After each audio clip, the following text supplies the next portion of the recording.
This is Shannon Miller from Las Vegas Weekly, and this is my story from the weekly Q&A section in the August 20th, 2026 issue. A World Underwater. Kristin Janise shares her love of diving at Silverton Aquarium and beyond. A sense of wonder captivates adults and children alike as they gaze at thousands of tropical fish in Silverton's aquarium.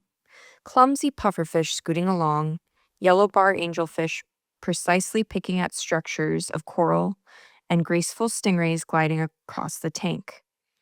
Out of the blue, a mermaid appears. She flips and blows bubble kisses through the thick glass that separates this underwater world from the casino floor. Quote, "The kids light up at that," says Kristin Janise, aquatics safety manager for the aquarium, and occasional mermaid. The 117,000-gallon aquarium has 2 daily feeding shows, 1:30 and 4:30 p.m., and mermaids swimming Thursday through Sunday, 8 hours a day. Janise oversees all dive operations of safety divers, mermaids, and aquarists. The instructor and PADI certified Master Scuba Diver, the black belt of scuba certifications, also owns a local diving business that provides opportunities for people to earn scuba certifications and do exotic excursions. She is also a public safety diver instructor and a volunteer on the Las Vegas Metropolitan Police's search and rescue dive team. The Desert Mermaid took a moment to come up for fresh air and speak with the Weekly about sharing her love for water, taking care of the sea, and helping solve crimes in Lake Mead. Question: Are you originally from Las Vegas? How did you discover your love for water? Quote, "I was born and raised here, and then I left after high school. I went to California for a few years and then ended up in South Carolina, where I got my degree. I was always a water kid, always swimming, always in the lake. That's when I fell in love with it. My parents had a boat, so every summer I was swimming in Lake Mead all the time. I'd snorkel around and see what creatures I could find. The water's murky there, but if you saw one fish, it was a good day. In high school, they had a few classes that went into marine science. That's how I got on my way." Question: Not only do you teach certified mermaid classes, you are an occasional mermaid at Silverton Aquarium. What's it like seeing people from that perspective? Do you feel like a tropical fish? Quote, "Sometimes you do. It's a lot of fun, though. The kids love the mermaids, but even when we're in there just scrubbing, we have kids that are just so amazed that you're in the water with all these animals. I think the diving aspect, they see it as more of a technical thing, as where the mermaids are kind of more magical. Mermaids do tricks like bubble rings, bubble hearts, and flips." Question: What are some of your favorite creatures in the tank?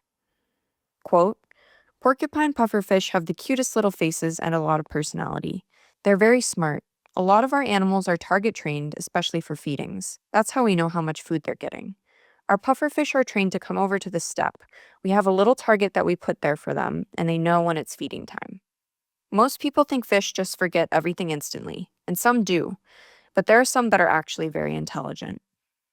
Question: There are so many risks involved with diving. What is your approach to mitigation? Quote, "Everybody who works at the aquarium has to be scuba certified. Our mermaids have to be open water certified as well because they do breathe compressed air at the bottom of the aquarium. Our safety divers have to be rescue certified because they are the ones in charge of the safety of the mermaids. Every 3 to 4 months, I'm running a rescue training with them, where they are pulling people out of the water. We are going over CPR and oxygen administration, getting mermaids out of the water. It's making sure that it's muscle memory, so if anything does happen, that just kicks in." Question: Is Lake Mead a nice site to dive? How deep do you go? I actually really like Lake Mead, although a lot of people don't like to dive in it. It does depend on the conditions and time of year you go.